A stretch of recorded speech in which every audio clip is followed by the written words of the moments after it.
Just in case you thought we forgot about our arms, we didn't. We are now going to learn something called snake arms. They're commonly called snake arms because your arm moves fluidly like a snake. We want to start in your basic posture. Feet hip-width apart, toes pointed forward, knees slightly bent, and tailbone tucked under. You want your chest to be relaxed, yet elevated, not to our up posture, but just normal breathing height.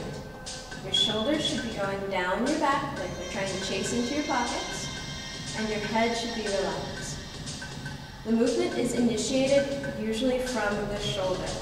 So you want to roll your shoulders slightly forward.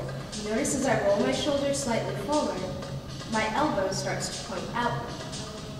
So once again, slight forward roll, the elbow automatically points outward. Same thing on the left, a slight shoulder roll to the front, and the elbow points outward. The combination is in order of the joints on your arm. Shoulder, elbow, wrist.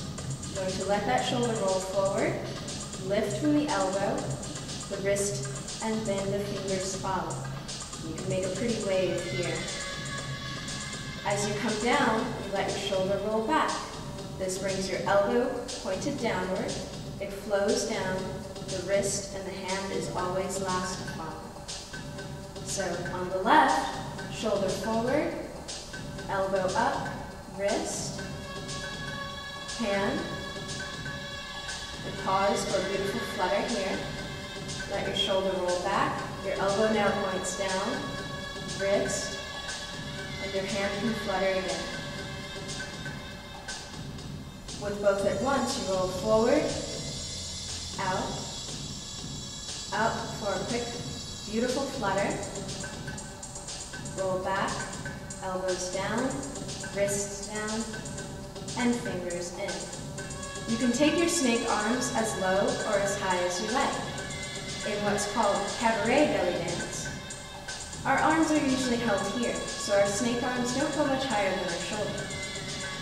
In ATS, American Tribal Style, or Tribal Fusion styles, you're allowed a little bit more interpretation, and arms are often taken from flamenco and raised to shoulder height. So find what is most comfortable with you, although make sure to work through your entire range of motion when you're first learning. A snake arm that goes high, flutters, comes back low, can be very dramatic.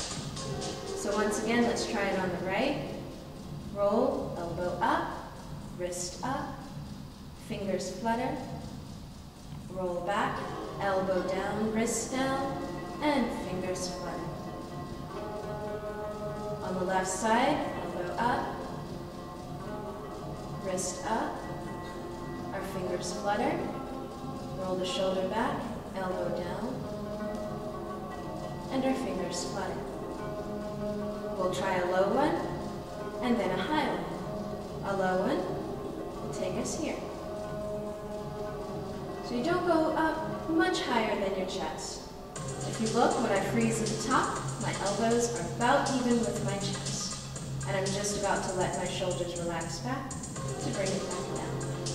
We can also go higher, all the way up to shoulder height, where when I freeze, my elbows are almost at shoulder height, and then I bring them down.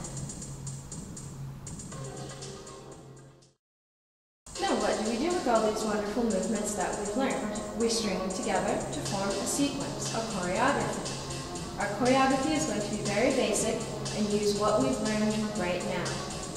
It will look something like this.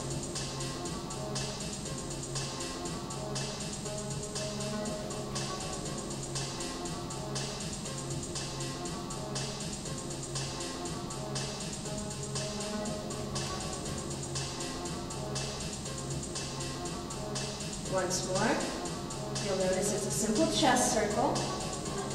As we come around on our chest circle, we let the energy flow through to a beautiful snake arm, and then we snap our hip up in the opposite direction.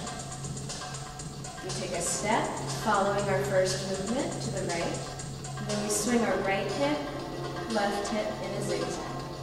On the left, we're going to do a circle to the left, And as we come around, we're going to let the energy flow out through our hand to a snake arm, snap up in the opposite direction, take a step, and then we're going to do a zigzag.